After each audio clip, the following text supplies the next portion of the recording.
बैठतो लागनिया टूटतो पारनवा तपी लाई दी हो पानिया तले नस में जहरिया के सुई आगे जाने देखी हो तो धुइया लहर पानी भरै तो कुइया में जानू देखी हो तो धुइया लहर पानी भरै तो कुइया में जानू देखी हो तो धुइया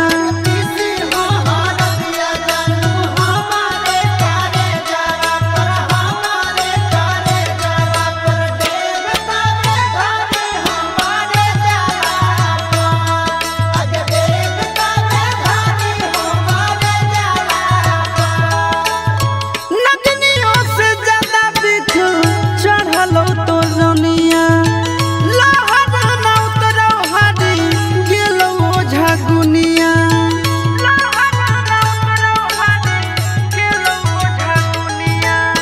नगनियों से ज्यादा बिख चढ़ल तो जनिया लहर ना उतरो हाडी गेलो झगुनिया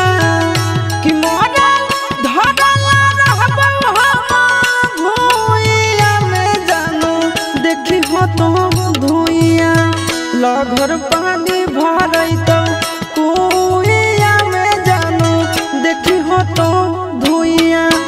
लहर पानी भरै तो कुइया में जानू देखी हो तो